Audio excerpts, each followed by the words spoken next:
अविनाश, तुम यहाँ? तुम आजकल मेरे मैसेज का रिप्लाई नहीं करती हो।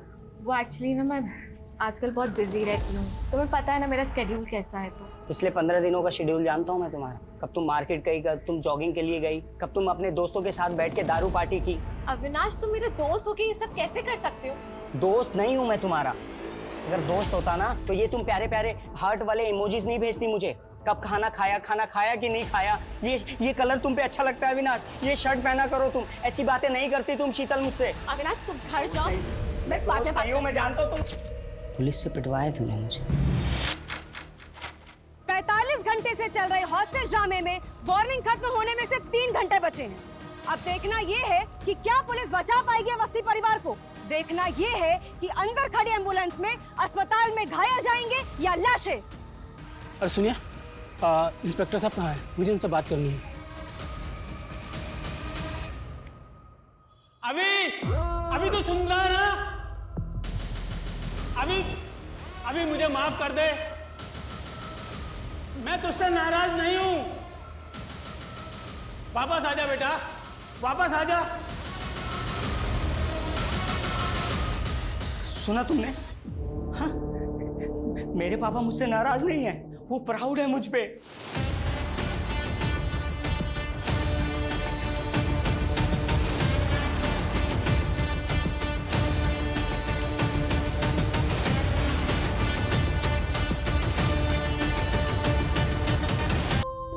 इतने प्रेशर में काम करना, जहां उसे पूरी छूट थी और हमारे पास सही होने के अलावा कोई दूसरा रास्ता नहीं था। पीछे उतार देना सामान, नीरज बैठा हुआ है, बता देगा कहाँ पे रखना है सामान। ठीक है, जाइए जैसे।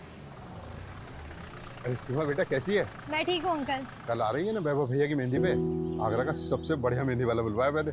जी अंकल, मैं तो पूरे हाथ भर के मेहंदी लगाऊंगी। अरे वाह। लेकिन अंकल, भैया ये शादी करेंगे? उनका तो किसी और लड़की के साथ अफेयर चल रहा था ना? एक थप्पड़ में जान निकाल दूंगा। अकल ही नहीं है किसके सामने क्या बात करनी है। किसी और के सामने बकवास की ना तो गला दबा दूंगा। बदतमीज लड़की।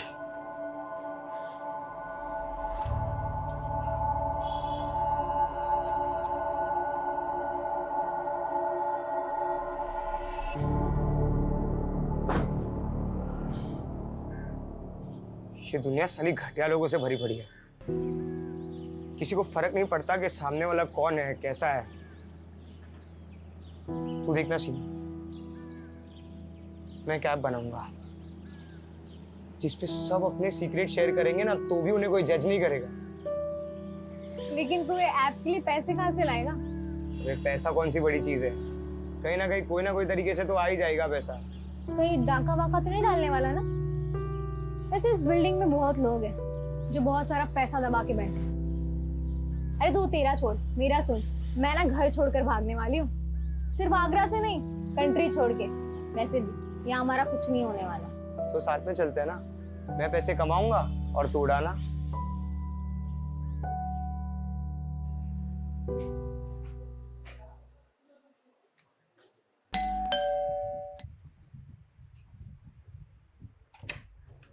आगे तू आजा। मॉम, अपने पास इतना तो पैसा होगा ना कि मैं अब्रॉड जा सकती हूँ।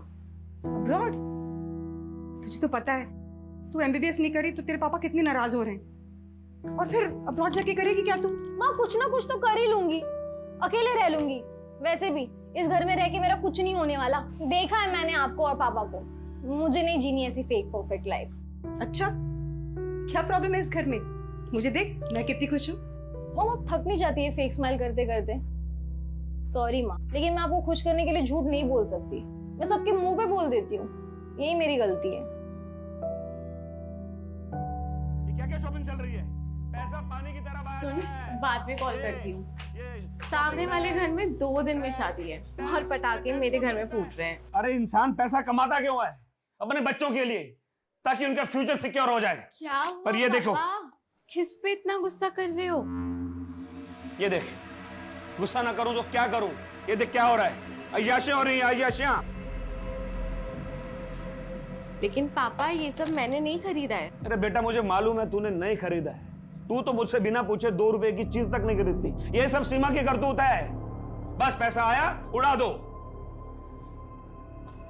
जब खुद कमाना पड़ेगा ना, पता लग जाएगा।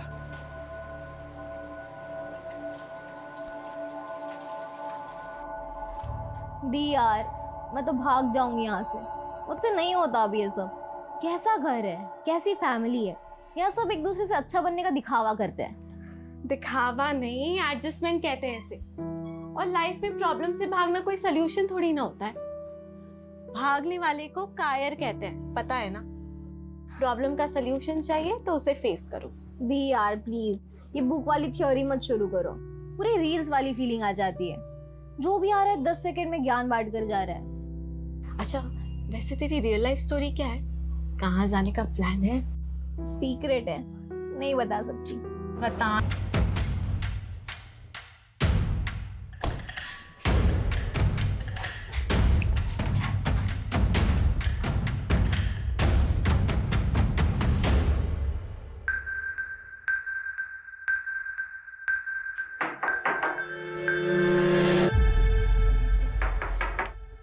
ए शीतल, तुम उठो उठो उठो उठो। देखो कौन है, देखो। चल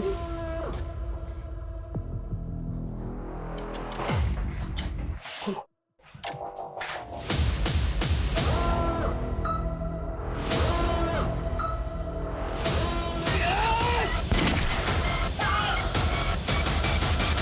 व्हाट? पुलिस वाले पे गोली चला दी। मैं एम्बुलेंस भेजा हूं, ओके? बंधक बनाने वाला एक आदमी है या फिर एक से ज्यादा लोग, यह भी कुछ कहा नहीं जा सकता। पर एक पुलिस ऑफिसर पर गोली चलाना बहुत सीरियस ऑफेंस है। वो जो भी है अच्छी तरह से जानता है कि वो बचेगा नहीं, मतलब उसे अपनी जान की परवाह नहीं है।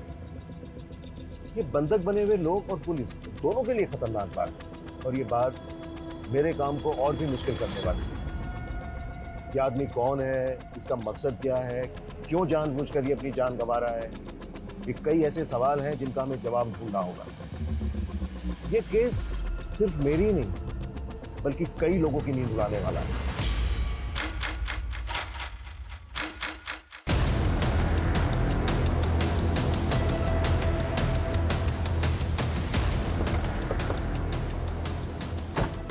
अभी तक हमारे पास क्लियर इन्फॉर्मेशन नहीं है कि घर के अंदर कितने लोग हैं, लेकिन एक लड़का कंफर्म है जिसने एएसआई यादव पे गोली चलाई और उसने गोली चलाते ही दरवाजा बंद कर दिया।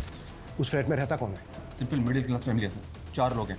प्रभाकर अवस्थी, उसकी वाइफ वीना अवस्थी, बड़ी बेटी शीतल अवस्थी और छोटी बेटी सीमा अवस्थी। मतलब जितना सिंपल ये दिख रहा है उतना है नहीं, क्योंकि एक मिडिल क्लास फैमिली को भला कोई स्विच क्यों बनाएगा?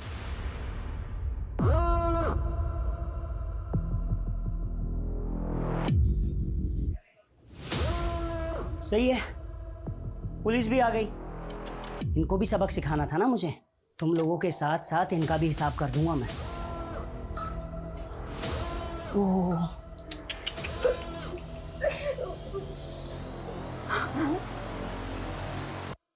मस्त खून निकला है ना? दर्द हो रहा है? इसे कहते हैं प्रैक्टिस। अच्छे बच्चों की तरह होमवर्क करके आया हूं मैं।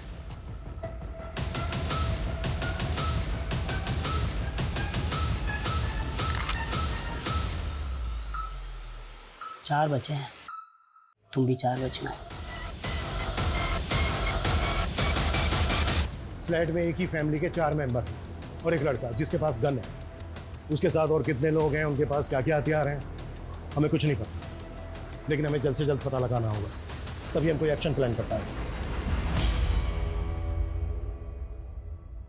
मम्मी, शंकर, तुझे पता है सीमा के घर गोली चली है। पूरी सोसाइटी में कोहराम मचा हुआ है सुबह से।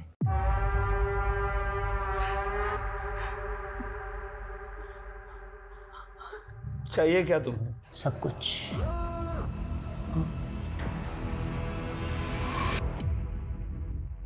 मुझे जब जो चाहिए होगा मैं ले लूंगा।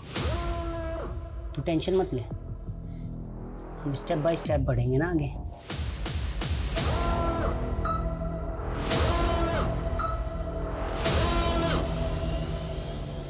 बाकी के जो सीसीटीवी कैमरास हैं उनकी फुटेज दिखाओ। ये कैमरा काम कर रहा है, बाकी सारे कैमरे तो बंद पड़े हुए हैं। तो फिर लगा क्यों रखे हैं? दिखाने के लिए। तुम लोगों की लापरवाही की वजह से हम एक चेहरा नहीं देख पा रहे। सर, इस कैमरे में कोई भी अनजान शख्स बिल्डिंग के अंदर तो देखा नहीं था, जबकि मेन गेट का सीसीटीवी तो हो सकता है वो किसी और रास्ते से, किसी और तरीके से बिल्डिंग के अंदर आया हो। ये प्रभाकर के बारे में पता करो, ये कौन है, क्या करता है, किससे दोस्ती है, किससे दुश्मनी है। शायद वहां से कोई क्लू मिल जाए कि आदमी कौन है जो अपनी जान पर खेलकर ये पागलपन कर रहा है। ऐसी क्या खास बात है इस मिडिल क्लास फैमिली में? Okay sir.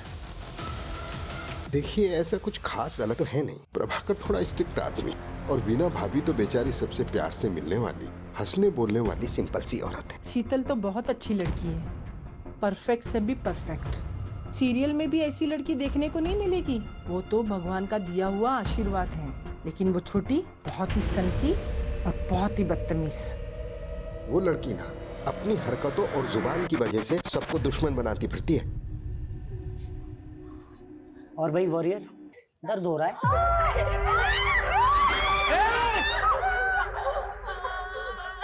आपको नहीं मार सकता ना, तो बेहतर यही होगा कि चुपचाप अपनी जगह पर बैठे रहो। भाई साहब, मैं बस आपको सब कुछ देने के लिए तैयार हूँ। मैं जो कुछ मेरे पास है सब ले लो आप, हम सबको छोड़ दो आप। देखा, बात बस इतनी सी है कि आदमी जिंदा होता है, जन्म लेता है और एक दिन मर जाता है। इसके बीच वो अपनी लालच की वजह से किसी की भी जिंदगी नरक बना देता है। और जब उसका किया हुआ उसके सामने आता है ना, तो ऐसे तुम जैसे ऐसे भीख मांगते हैं, पर भीख मिलेगी नहीं, किसी को भी नहीं मिलेगी। लालच करने वाले को एक ना एक दिन मरना ही पड़ता है। लालच एक दिन मरवा ही देता है, भले ही देर हो जाए, लेकिन लालच करने वाले का अंत निश्चित है। नेबर से फैमिली के बारे में कुछ खास नहीं मिला सर। हो सकता है ये दिन दहाड़े चोरी डकैती का मामला है। अगर ये चोरी डकैती का मामला होता ना, तो वो फैमिली को गन पॉइंट पर लेकर लूट पाट करके भाग जाते। इस तरह से बंधक नहीं बनाते, और गोली तो बिल्कुल नहीं चलाता, और पुलिस वाले पर कभी नहीं।